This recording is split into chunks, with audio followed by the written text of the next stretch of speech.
It's 11:41 p.m. in rural Pennsylvania, and you're listening to Night Call.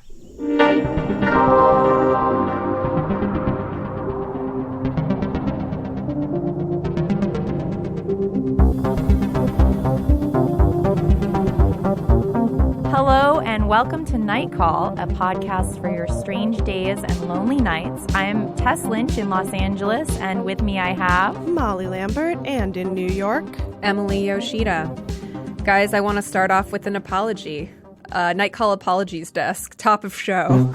Apologies to the entire life science team, who I feel I have offended greatly and must come now like hanging my head in shame.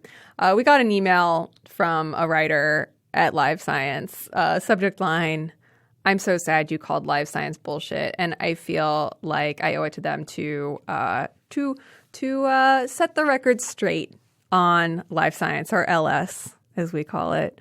So I'm just going to read a bit of it because it's a little long, but you'll get the point. "I'm so sad you said Live Science is a bullshit site, an aggregator and content farm. To be fair, the awful look of the site and the ads easily obscure the actual content, but to call out something as bullshit, you have to carefully consider what's under the surface. So I don't want to blame you, but I feel like I have to explain. Believe it or not, all stories on LS are original stories with original reporting and interviews. It's widely syndicated to the point that some have called it the Associated Press of science news. I have a print story above fold in Washington Post that's actually an LS story, and it's widely read. I get more reader emails, the majority of them school children, from my LS stories than my other pubs combined. Do you wonder why the keywords turn up on other sites? That's because the majority of everyday science news is based on press releases of newly published studies, so everyone covers them. We call it the science news churn cycle. And in fact, LS has been great at breaking the news before everyone else frequently. It's also respected by public organizations and agencies. After quitting research, my first journalism job was at LS. I was on all the press calls, from the CDCs to any press briefings by major scientific journals." And it goes on, but... Emily, I'm so glad that you are admitting you were wrong on this one, because Live Science is the best. It's a real great science website. And I agree with she's saying. It's like there are some ads, that seem sketchy. There are those ads that are like, eat this one fruit. A lot of chum. this one vegetable will destroy you. But that's on everything. But I think especially right now, it's more important than ever to have verifiable sources on the internet. So especially about science. And I will say that, like, from having worked at The Verge and working, a lot with Liz Lopatto there, like, she did a lot of the same stuff. And there is a lot of stuff that gets released, like these press releases from, different research departments at universities and stuff like that. And I do think it's important, and I'm glad that she clarified this, that like there are people with research backgrounds who are reporting on this stuff and following up and like asking the right questions about these releases. Because a lot of times what you'll see is people will just take a release, like a research or a study, and just publish it without actually looking into the terms of the study, the conditions of it. And this is something that maybe some of the headlines on Live Science seem like it's going to be something clickbaity and insane, but when you read the stories, they're always like very well researched, measured science stories. It's true. So, Live Science, we love you. We're sorry. Best website I'm ever. Sorry. I'm the only one who should be apologizing. Emily's sorry. Emily was wrong. She was a flat earther about Live Science. So let's actually talk about a great story from Live Science. Live Science, please sponsor us. Live Science, please sponsor us. Please forgive Emily. # Loch Ness Monster, forgive Emily. The ancient Loch Ness Monster from Antarctica broke a record for body size. We have a very thick, ancient sea reptile. A very round boy. Yeah. Loch Ness Monster. Paleontologists have discovered the remains of an ancient Loch Ness Monster lookalike in freezing Antarctica. And just like the legendary Nessie, it wasn't the runt of the litter. A four-flippered marine reptile, prehistoric plesiosaur, measured a colossal 36 feet from snout to tail, as long as a modern telephone pole. Okay. Pretty cool. But it's a plesiosaur. Is it a plesiosaur? It looks like a diplodocus. Yeah, so we can call it Plessy. It says it's Plessy. It says it's also quite stocky. Yes. They really reiterated The that. heaviest known. And they found it. They found the fossils. Not to double down. It's not a Loch Ness monster, but it's an amazing it's an amazing reptilian dinosaur, which is cool. It's super cool. And let's also credit the writer. This was written by Laura Gegel. Yeah, let's start crediting the writers on Live Science. Associate editor at Live Science. Nice. Good work. But it's not a Loch Ness monster. No, it's a plesiosaur. But it looks exactly like what you think a Loch Ness monster would look like. And it also makes you be like, this is why people think there are Loch Ness monsters. Well, no, because people existed long after these dinosaurs. Right, but the idea that one could be just like left behind. You think there's one out there? Well, that's what the Loch Ness monster is about, right? It's like there's like a it's one that survived that didn't the die out.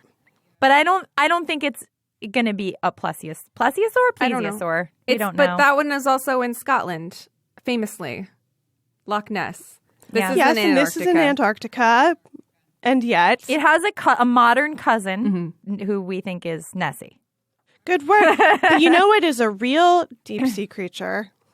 We have so many sea creatures today. Let's break it down. Let's build. Yeah. Okay. Let's build up in order of terrifying. Let's start with the octopus city. Okay. Which is not news. It's just something that was brought up to us on the Facebook group. Yeah, I had never heard of this. So this is apparently this is like a year old, but totally flew under my radar. Even though I have many octopus tentacle feelers out for news relating to my favorite marine cephalopods. There are these octopi who have created a city. They're calling it Aucklantis. It's in eastern Australia.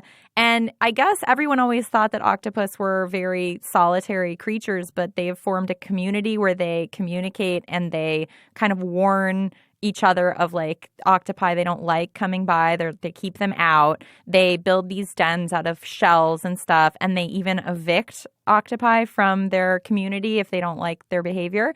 This was preceded by another octopus city called Octopolis.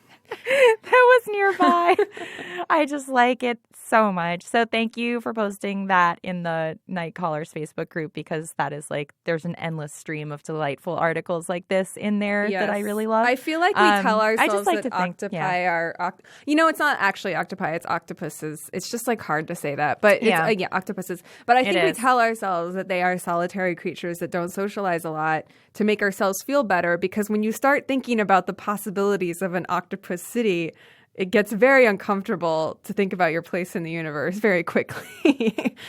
Overtake us, octopus. I want to move to Octopolis. Sounds great. Or Octlantis. Either or.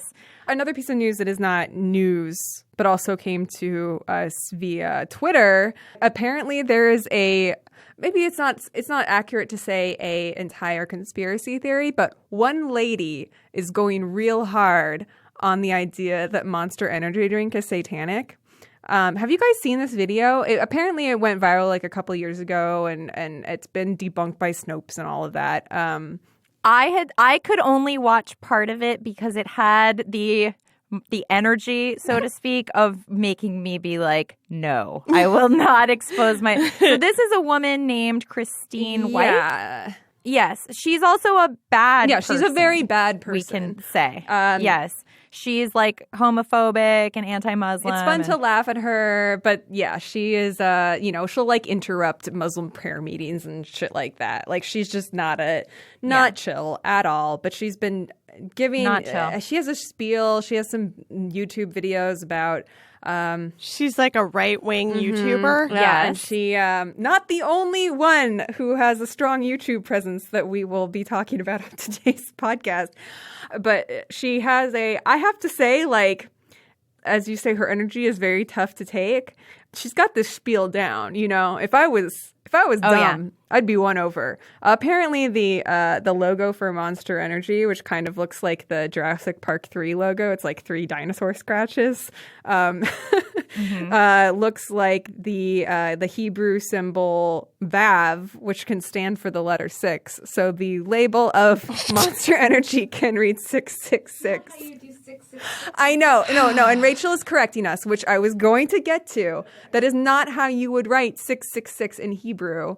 Like you would write 666. It would not just be those three letters. But if you are Christine Weick, that would be how you would write it in Hebrew. Yes. She also, the tagline for Monster Energy drink is Unleash the Beast. This feels retro. It's really retro. Yeah. That's what I like about it. Of like 10, it should be from 10 years ago. Maybe even 20 She years also, ago. like the Monster Energy, the O in Monster has a line through it, which is like a 5, like a Greek letter 5. I have no idea why it says that. But she's like, it's a cross because the top of the O is sort of flat. And then she's like, if you turn the can upside down because you're chugging a Monster Energy drink, it's an upside down cross, the symbol of the Antichrist. Oh my God. It's really great. I saw the Southland Tales can cut at LACMA, and one of the things they talked about was everybody drinking tons of energy drinks the entire time because it was during the peak of energy drinks. So Richard Kelly, the director, said everybody was pounding energy drinks constantly, like cast and crew. The golden age of energy drinks. In a better world where magazines still existed, we could have a good oral history of energy drinks. There's a really great blog. Other than coffee, I've never drunk a whole energy drink.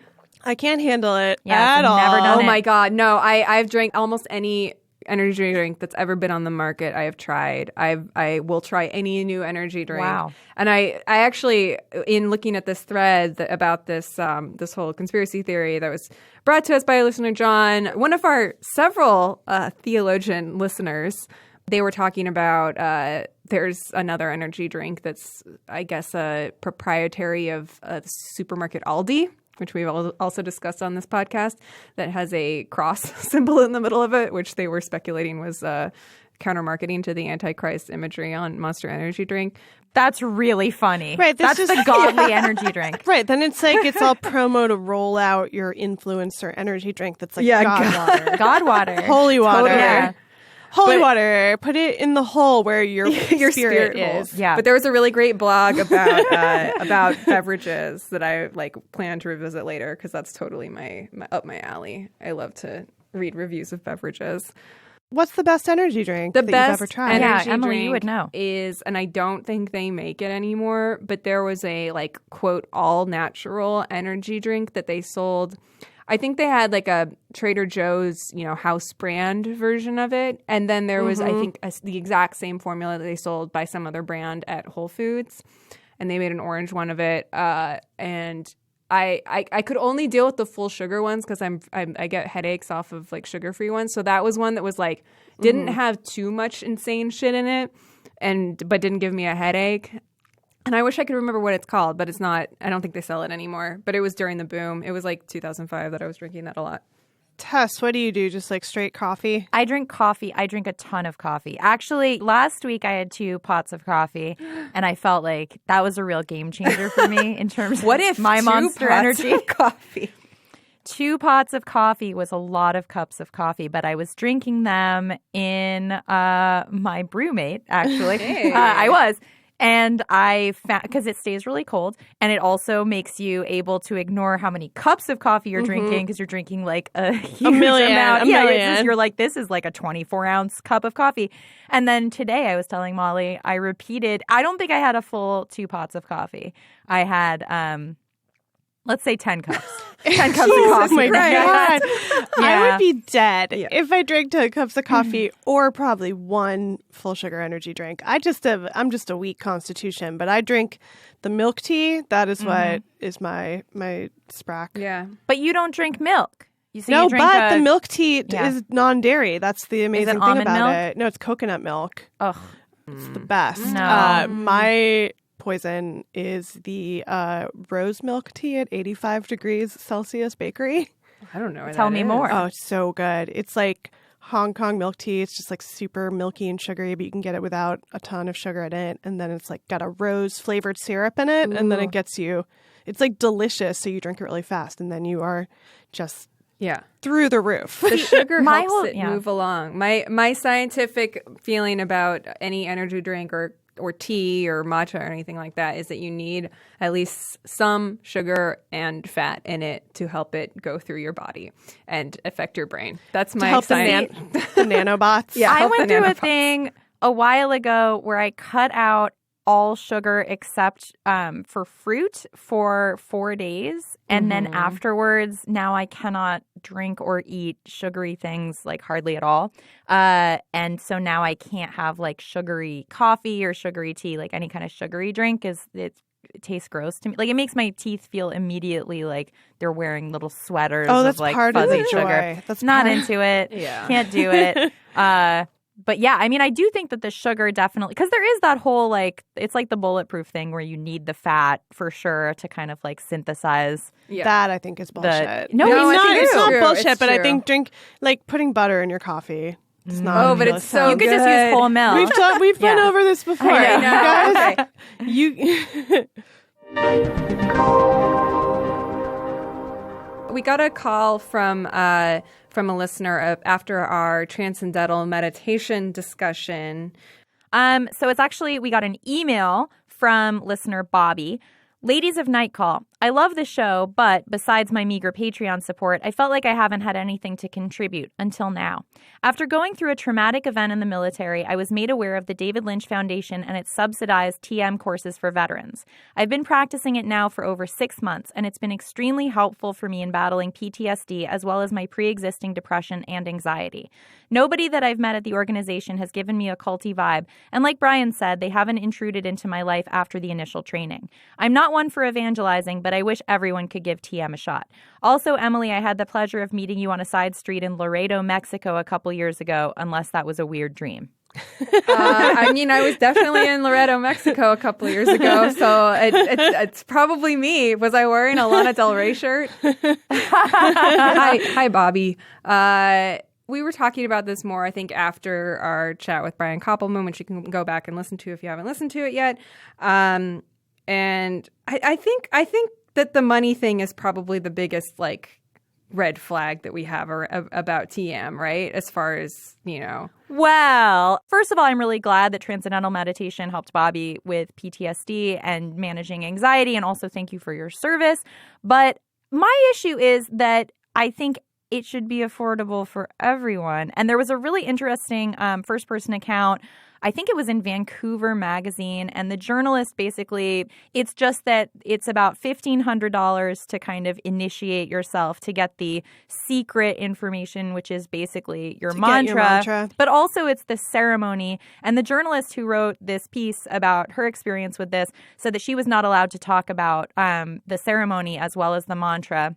She asked what the mantra meant. They were like, it doesn't mean anything. It's fine. Then she looked it up and found that it does have some meaning, and that it was given to, I think, all of the female members who were, you know, at her seminar that day or whatever. There's also this thing, and again, like this is all in this thing that I read, so I don't have any firsthand knowledge of this. We'll link to it.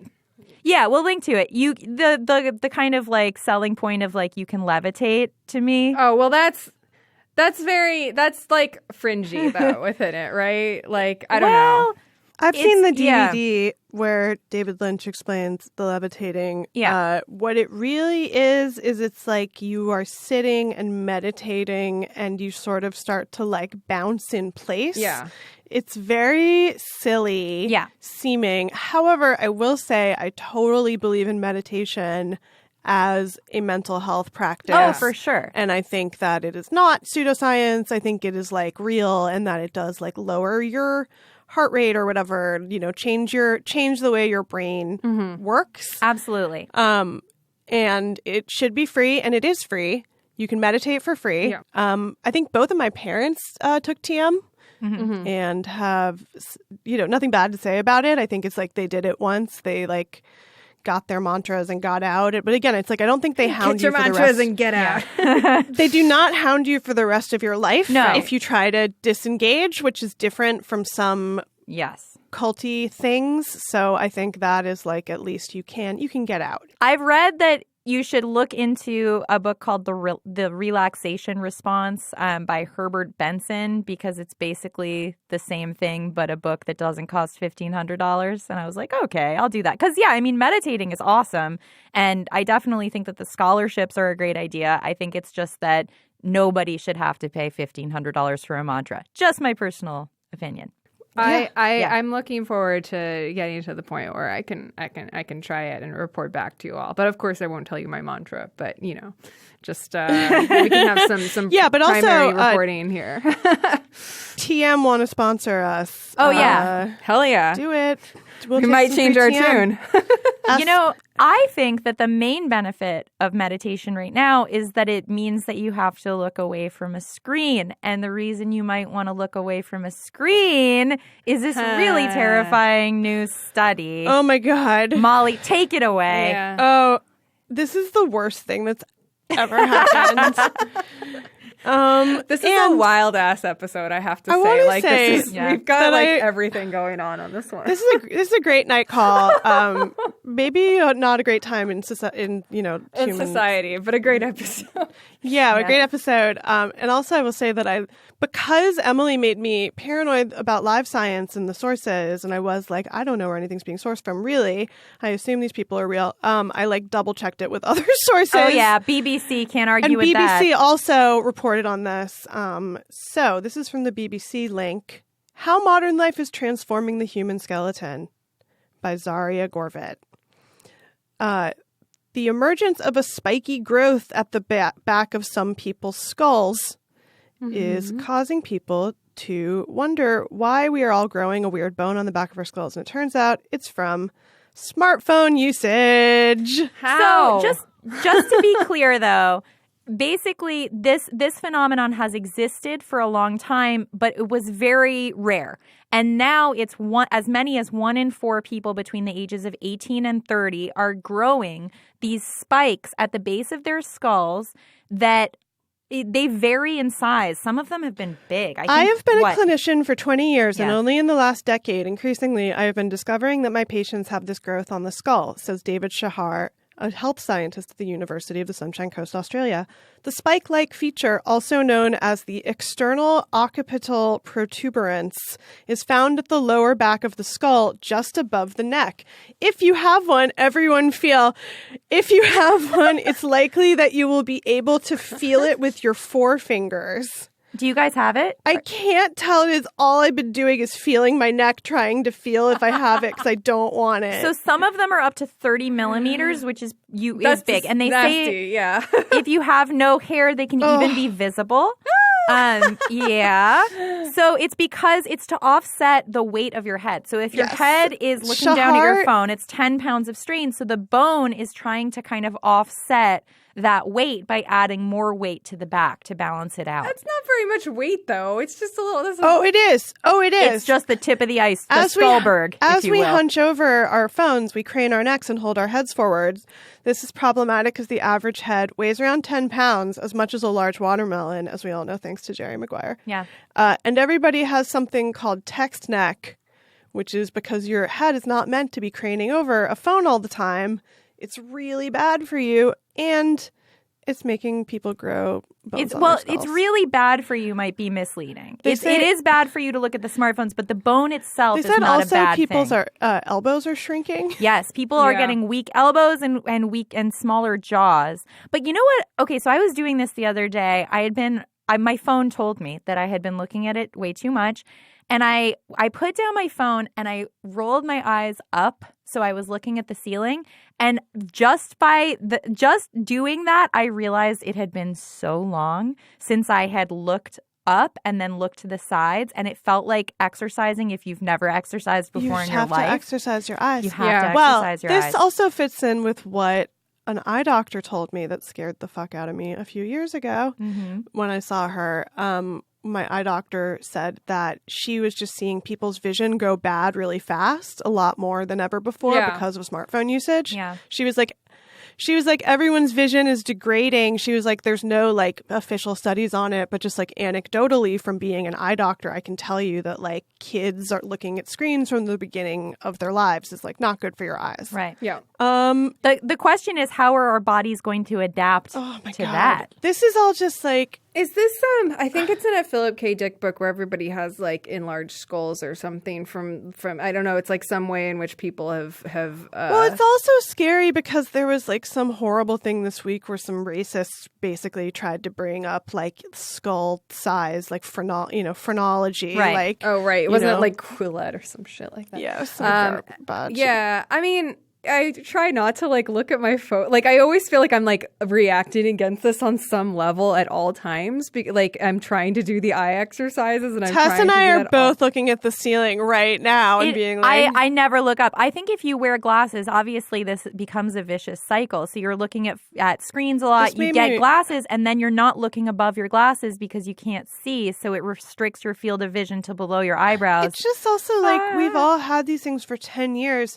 What is like the thing that would make you rethink it? Maybe a bone growing out of your skull. But the bone itself is not bad. I'm just gonna say, like, I'm not gonna be hating on the bone. It's just like it's like de-evolution. We're gonna. It is evolution. But what if it's de-evolution? What if this is gonna like people will be on all fours like very soon? Maybe that would work out better for our lifestyles. I think the most interesting thing in this article was that I had never heard of osteobiography. But osteobiography is basically studying how people's bones tell the story of how they lived their lives, and animals as well. And it's not sense.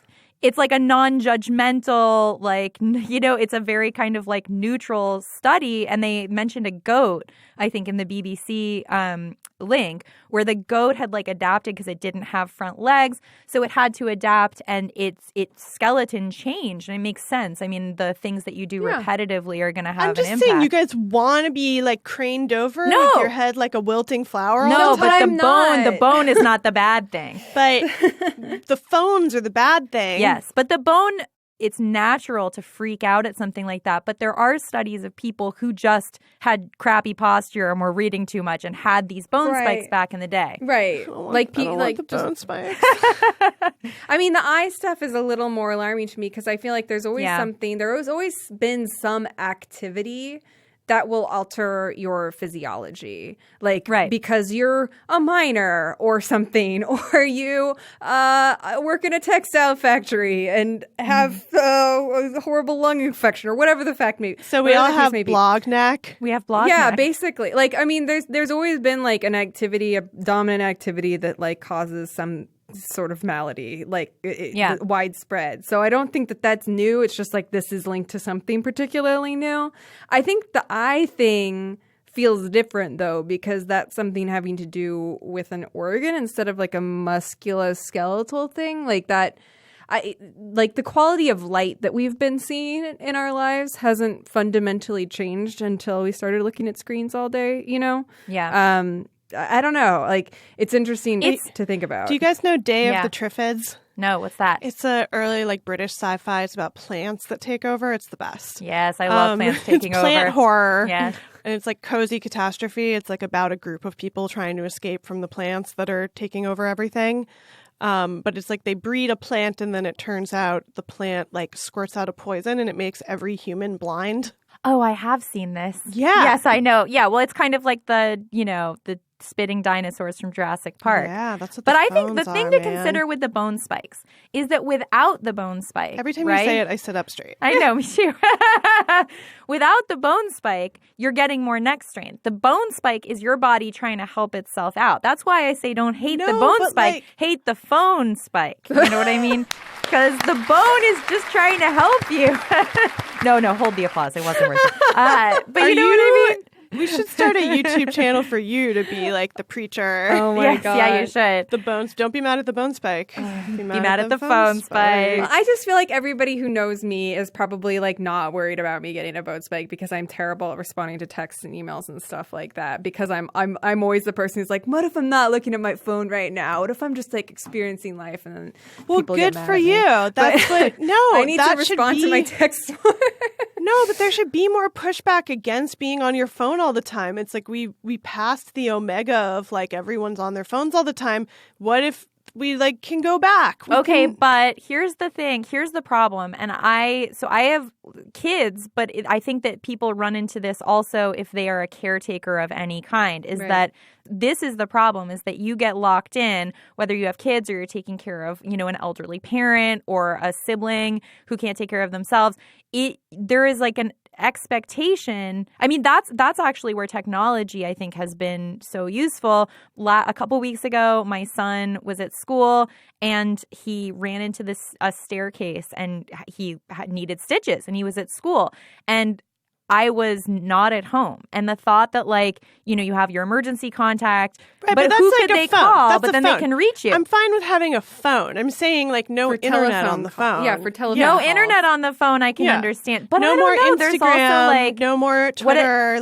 But it'd have to be smart enough for texting. Now that there are garbage calls all the time, though, not even having a phone makes any sense because I don't pick up anything from a number I don't recognize. And it could be an emergency. And I do occasionally, like 1 in 10 calls I'll pick up as long as it's not from Moldova. No, I know. All that stuff is stupid. Yeah. But like I'm saying, like, that's fine. Those are all like using your phone when there's a reason is fine. But just the purposeless, like always being on it, always scrolling, like missing your life because you're on your phone. You know what I think? So this is only somewhat related. So the other day I was talking with my dad because it was Father's Day, and he and I were both complaining about, like, we had been behind drivers who were obviously texting. And I was like, do you think that it is like the responsibility of car manufacturers as well as cell phone manufacturers to disable a phone in the car other than for calls? Like, do you think that that's kind of the new seatbelt thing where there's going to be like an annoying noise that will go on if your phone, no, like, this it disconnects, all should it have shuts happened, down, but this is the it whole can only thing. be used for calls. This is like this should have been thought about. It's like unsafe at any speed. But I'm bringing it up now. It won't happen until somebody famous dies from it. No, I think, I don't know about that because it's the kind of thing where if there were a bill introduced, it would be really hard for anyone to be like, I disagree. If you're driving, you should be able to use a lot the of internet. People are I never make a libertarians. nanny state joke unless I'm in like a rental car where it starts doing the beeping thing because I haven't buckled my seatbelt yet or somebody else hasn't buckled their seatbelt yet. And then I just scream like, nanny state, fuck you. I like turn into a libertarian. The difference, Emily, is that, and I totally agree, the difference is that you are risking your safety in life with a seatbelt, but you are risking other people's safety. No, it's absolutely true. When you're texting. I'm not saying I'm right. I'm just saying that that's like the easiest time that joke comes I think we're too far gone. I think it's just not going to It's going to happen. Mark my words. In 10 years, this will happen. I guarantee it. I mean, like, honestly, what we need is like large-scale regulation of like Uber and every other company that exists. We need that too. Because the scariest Uber I was in was where like recently where a driver was texting the whole time. Oh my God. I was like, did you report them? No, because it was also late at night and we were on the freeway and I was like, I don't want to be confrontational with this person who I'm in a car with while they're driving me because like they could also like steer us into traffic if they want. Like that's what's just, I would want everybody who listens to the show who's ever been in an Uber where the driver is texting, fucking call that shit out, ask to be let out. Like, don't fuck around with that. I've got into fights with friends because they're texting and I'm driving them. I'm like, how will you feel when you kill me? I don't know. I sound like the fucking guy in Smithereens, but like that's why I find it so depressing that the response to that Black Mirror episode was like, oh, texting or driving, like wank, wank, wank. And it's like, no, it's like a real thing that kills people every day. Yeah. It's not. I have so many ideas about this, you guys, because it's not just the texting, it's the wanting to read an article. Yeah. And then I was like, someone should just do a thing where they pay like, there's like a service and it's just finishes. It's someone who's sitting at home and they finish reading you the thing that you were reading.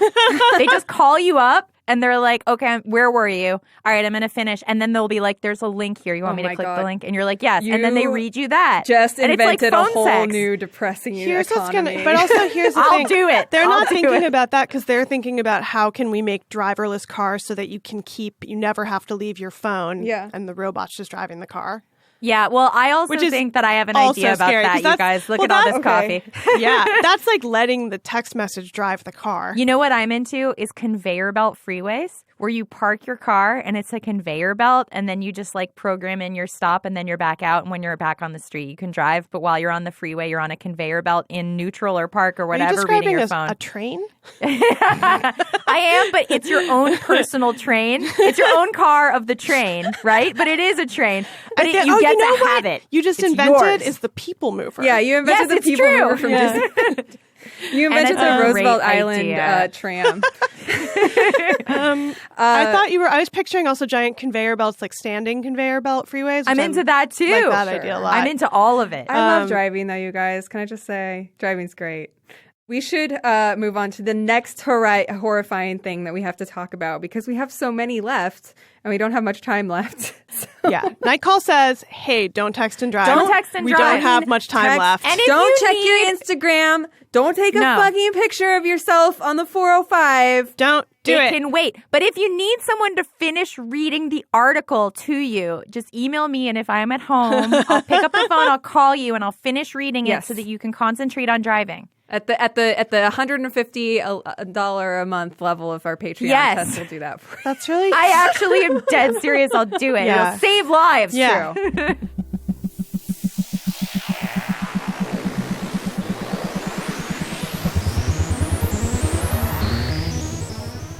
Okay, we have an email from Zach.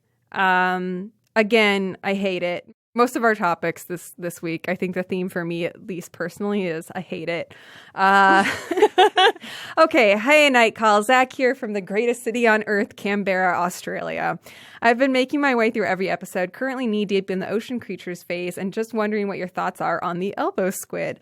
I vividly remember the first time I saw that video from under the oil rig in religion class in year 10 of the squid just floating a ways off, and the sheer dread I felt looking at it just floating there with its elbow tentacles. I think about them every time I go into the ocean. Now that they've been filmed a few more times, the spooky sheen has wiped off a bit, but still, they've got to be aliens, right?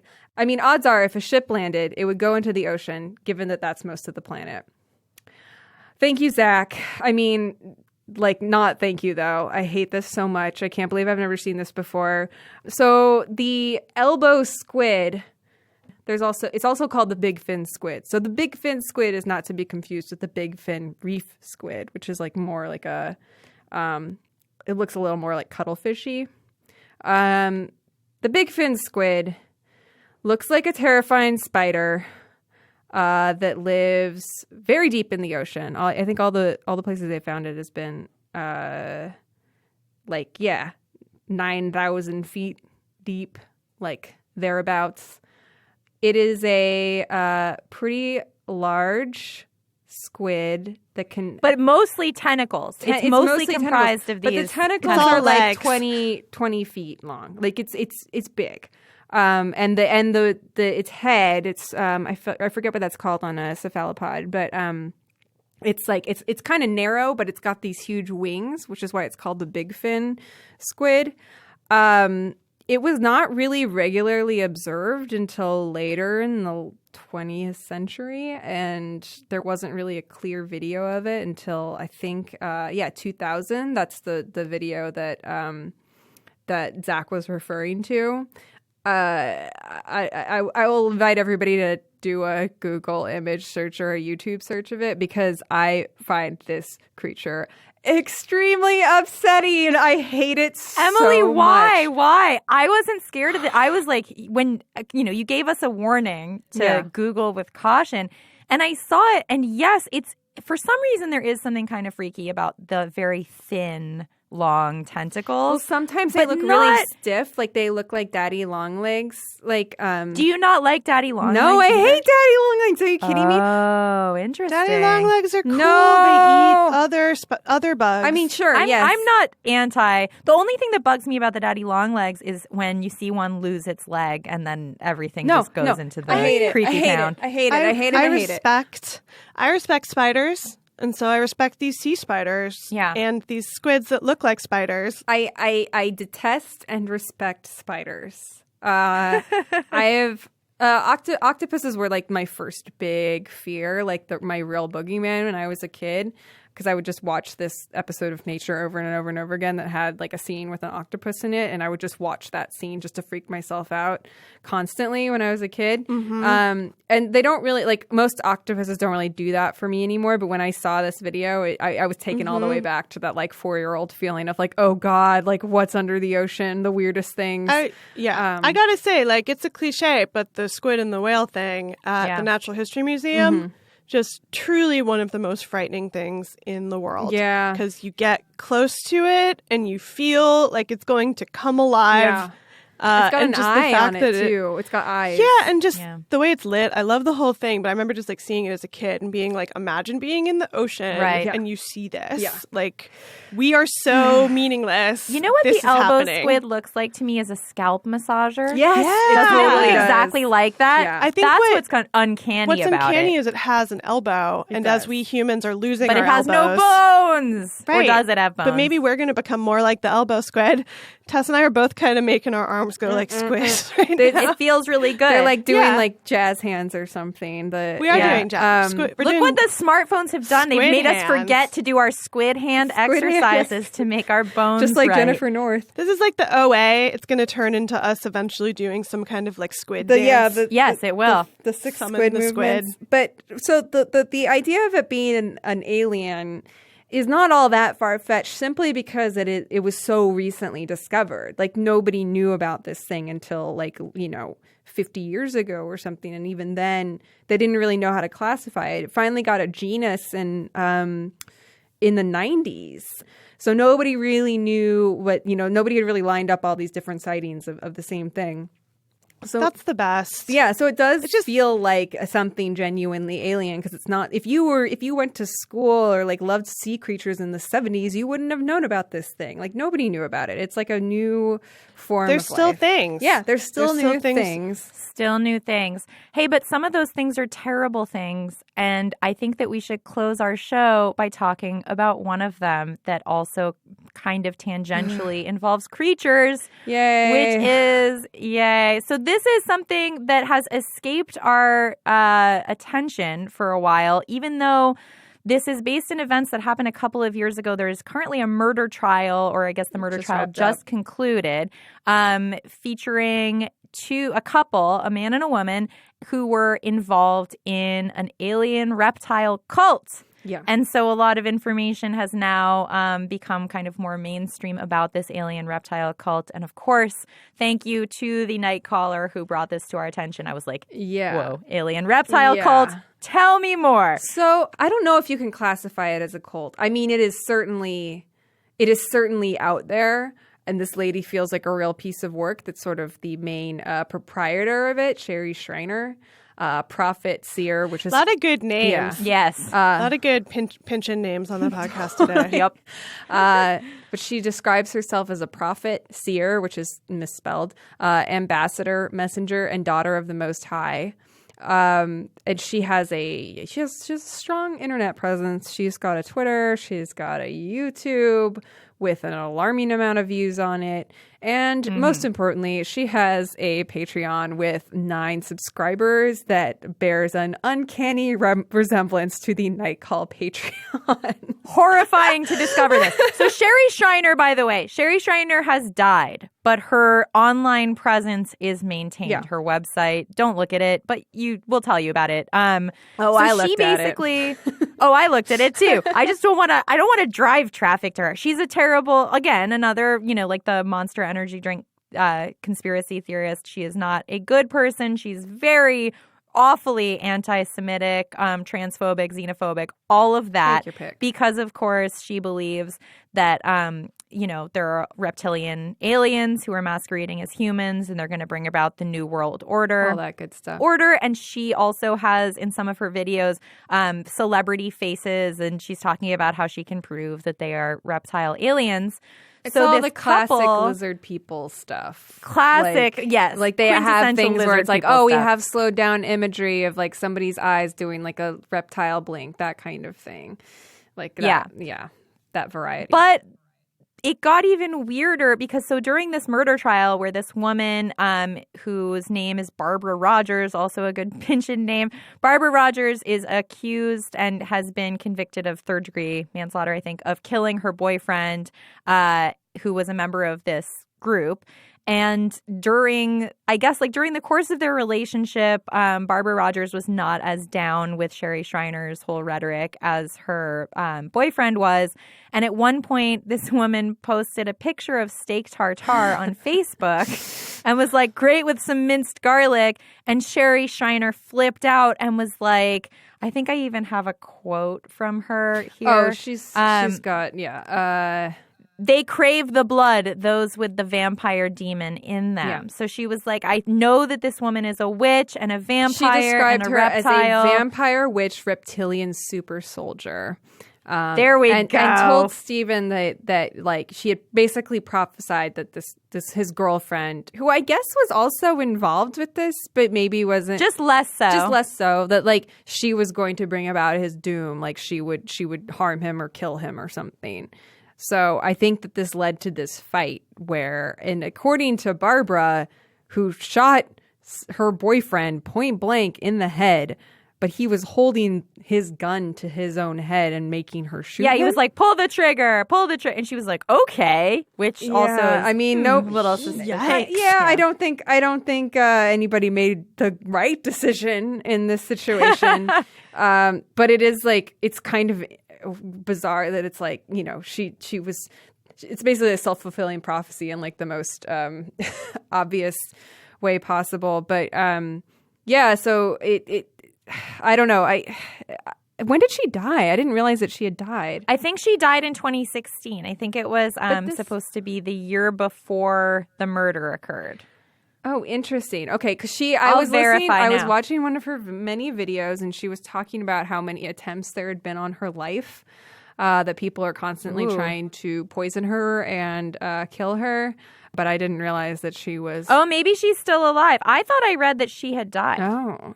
Well, I kind of started going down. Maybe she's a lizard person now. She's got a lot of like diversified interests. One of them, she's very interested in like the raw meat thing and also like cannibalism at restaurants. There's a lot of videos of people dragging what are supposed to be body bags on security cameras at hotels to the kitchens of like hotel restaurants to serve up human meat. That's a common theme. But the thing is that like like you hear all this stuff and you're like, it's pretty fringy. You see she only has like 9 followers on Patreon. You're like, okay, it's pretty fringy. But the videos are like and this is like goes back to everything that people have been talking about YouTube right now, where it's just like, if you get on an algorithm, like I'm sure my algorithm is affected now because I've watched like 4 of her videos or like part of 4 of her videos. Oh, you can't watch anything without it leading you to the worst things in the world. It's honestly, it's like, I feel like a lot of these things, they're like, it's an experiment. We just like, we're not allowed to intervene because we have to see how the experiment takes its course, you know? Yeah. And it's like, oh, guess what? It leads to fascism always. That's why you have to intervene. And it leads to like domestic dispute, which like comes down to the belief in this, you know, really, really far out there conspiracy theory that like, you know, directly caused somebody's death. And it's by the way, a lot of things. I just fact checked. So Schreiner died less than a year after Mineo. Okay, who was the boyfriend? Because she's talked about this whole case, like after his death. She's discussed it. It's very exhausting, and it's like it is.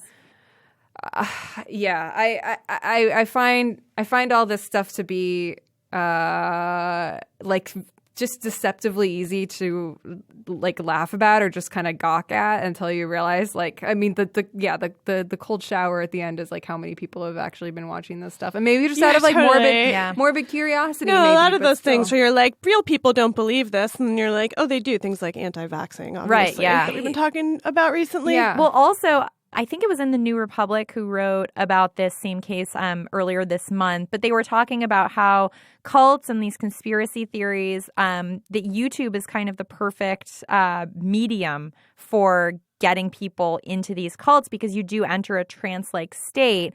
And Sherry Shriner was very, infrequently in her. And because of auto, exactly. And they were like, maybe it's the fact that people who are watching all of these videos and kind of consuming like hour after hour after hour of video, it does kind of like numb you and you're receiving information and you can't really tell what's real or false. And if you watch any history documentary, it leads you to a bunch of Nazi bullshit. Yeah. Yep. You can't just like learn about history without it being fraught in some way right. on YouTube. Because people are gaming it who are attempting to be like, oh, what, you're interested in history? Yeah. Here's some fucked up racist bullshit. Here's some history. So, yeah. What can we learn from this? If you've got any questions about lizard people, aliens, undersea aliens, if there are any good, like I feel like the lizard people one is one of these just like boilerplate conspiracy theories that's been going around for a while, and like I feel like we kind of just like I feel like everybody's just like, oh yeah, whatever, like that's what crazy people believe in. But if there's anyone that you think deserves our scrutiny for whatever particular reason, let us know. We'll check it out because we're really down to mess up our algorithm on YouTube. Oh yeah, the algorithm's trash. Let's make it even trashier. Also, if you have thoughts about how to improve driver safety, how to keep the bone spikes out of our skulls, or how to improve the modern experience, please give us a call. I just keep picturing somebody like LOLing and just like impaling themselves on their own bone spike. You can't. It's in the back of your head. Yeah, but you just like laugh. You like throw your head back too hard. I'm just saying eventually it's going to be like a unicorn horn. But anyway, give us a call at 240-46-NIGHT or an email at nightcallpodcast@gmail.com. You can also support us on our Patreon. We're at patreon.com/nightcall. We just put out our first ever book club episode on Valley of the Dolls. It's great. It was a lot of fun to do. So definitely check that out. We're also starting our new book club where we're going to be reading Ghostland by Colin Dickey. So go out and grab a copy and support us on Patreon if you want to be in on that next month. And be sure to subscribe to us on Apple Podcasts or wherever you get your podcasts. Leave us a rating and review. We love it so much. Follow us on social media at Twitter, Nightcall Pod, Instagram, Nightcall Podcast, and Facebook at Nightcall Podcast. And we will see you all next week. Bye. Bye.